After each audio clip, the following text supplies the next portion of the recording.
Halo, nama saya Gabriel Francis Tumeu. Saya merupakan mahasiswa dari Universitas Katolik de la Salle Manado, Fakultas Teknik, jurusan Teknik Informatika. Dalam video ini, saya bertujuan untuk menyelesaikan tugas akhir dari mata kuliah Kewarganegaraan dengan dosen mata kuliah bernama Sir Primus Aryesam SH MH. Dalam video ini terdiri dari 6 soal yang telah diberikan oleh dosen, dan saya akan membahasnya satu persatu.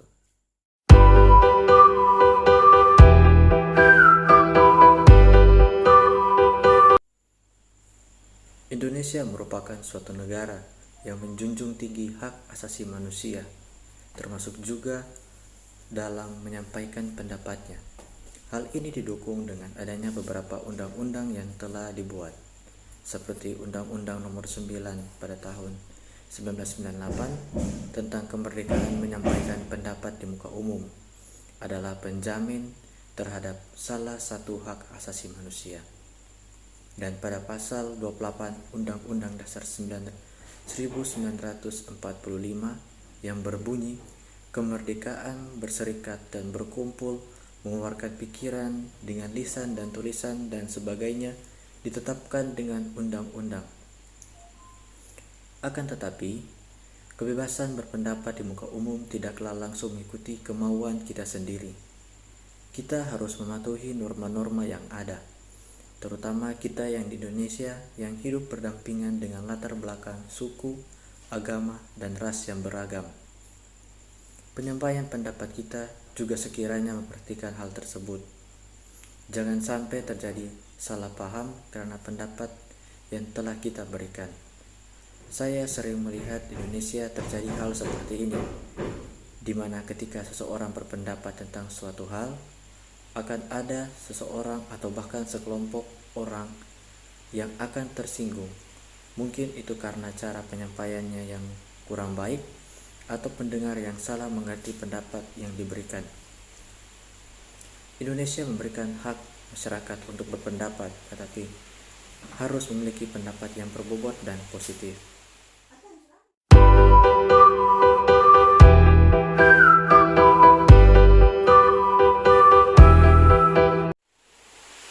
Media telekomunikasi elektronik merupakan sarana yang dapat menunjang berbagai kegiatan manusia dan bahkan menjadi tempat bekerjanya manusia. Akan tetapi, sekarang ini semakin sering terjadinya penipuan lewat media elektronik ini. Demi menaikkan minat pembaca atau penonton, mereka sampai menulis berita palsu dan bahkan memutarbalikkan fakta sampai terjadi fitnah.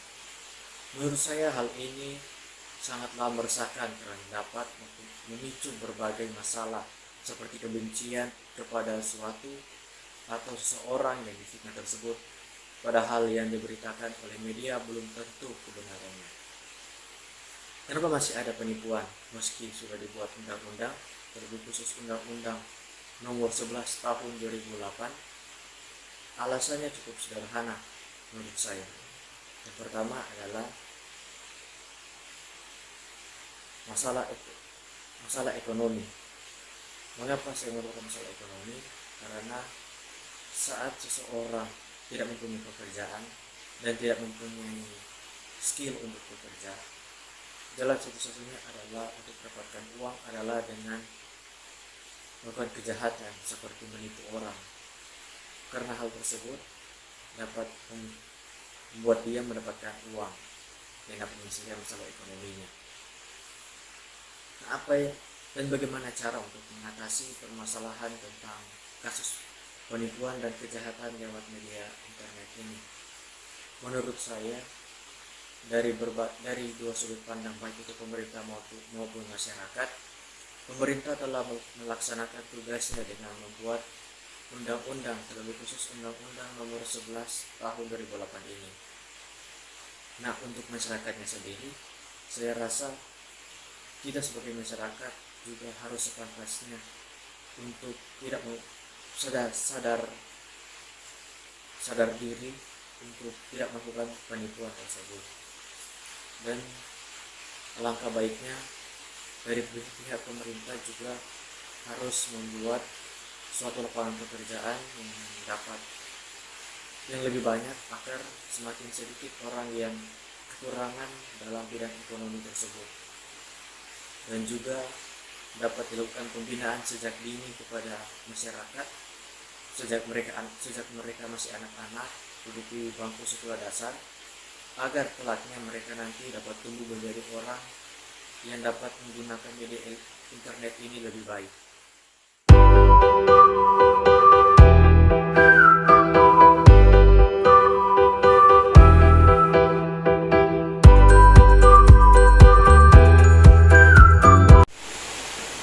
Sebelum saya membicarakan tanggapan saya tentang nomor 3 ini, saya akan membacakan terlebih dahulu isi dari pasal 30 Undang-Undang Dasar Negara Republik Indonesia tahun 1945.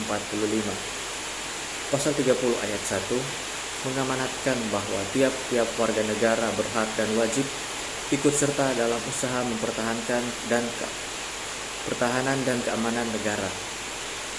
Di sini tidak tertulis tiap warga negara wajib mengikuti wajib militer. Jadi menurut saya pada zaman sekarang ini, untuk mempertahankan kemerdekaan negara tidaklah harus lewat wajib militer, khususnya bagi kita kaum muda. Kita kaum muda dapat mempertahankan kemerdekaan negara lewat prestasi, misalnya dengan kita membuat prestasi baik itu dalam bidang akademik ataupun dalam bidang non-akademik, maka kita akan membuat negara kita bangga, terutama di kancah internasional.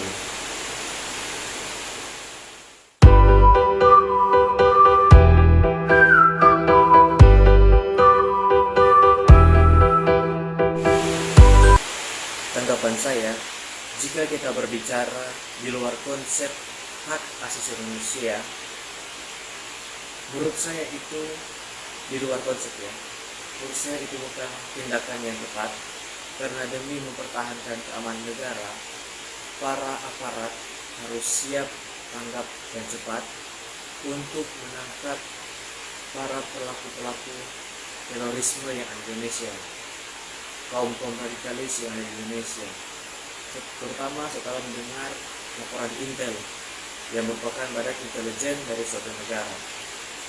Tetapi di sini kita berbicara mengenai konsep hak asasi manusia.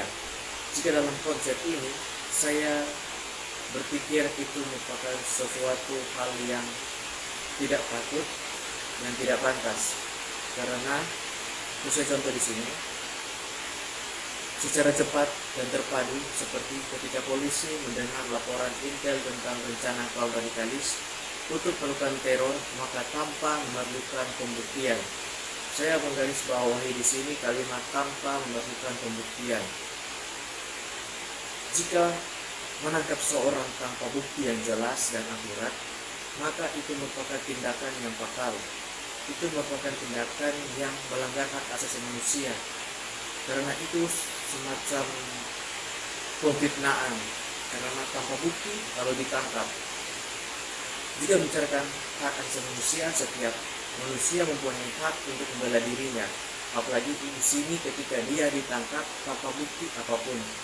Jadi menurut saya ketika berbicara dengan konsep hak asasi manusia, itu merupakan pelanggaran hak asasi manusia.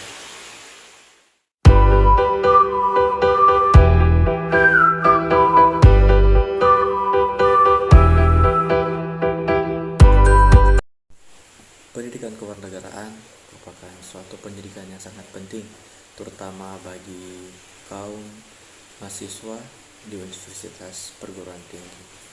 Mengapa sangat penting? Karena pendidikan kewarganegaraan itu merupakan pendidikan dan juga sebagai pegangan moral bagi kaum mahasiswa, karena dalam tingkat universitas atau perguruan tinggi merupakan tingkat terakhir sebelum mereka masuk ke dalam kehidupan bernegara dalam pekerjaan.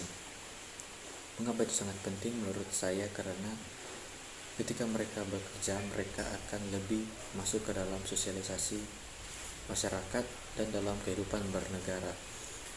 Karena adanya pendidikan kewarganegaraan ini menjadi pegangan bagi mahasiswa tersebut mengenai apa itu negara, mengapa pentingnya untuk memahami apa itu negara, dan lebih memahami bagaimana hidup dalam bernegara.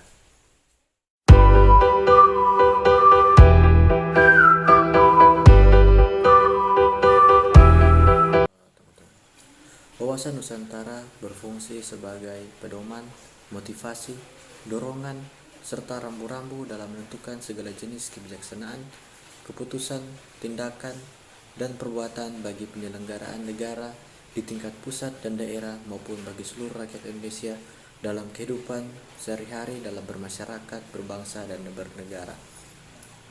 Apa yang terjadi jika Indonesia tidak mempunyai wawasan Nusantara? Maka negara ini dapat dijajah lagi oleh bangsa lain, atau bahkan dapat menjadi negara yang hancur. Hal tersebut dapat disebabkan karena tidak adanya lagi rasa persatuan dan kesatuan di antara para warga negara, dan tidak adanya rasa untuk melindungi bangsa.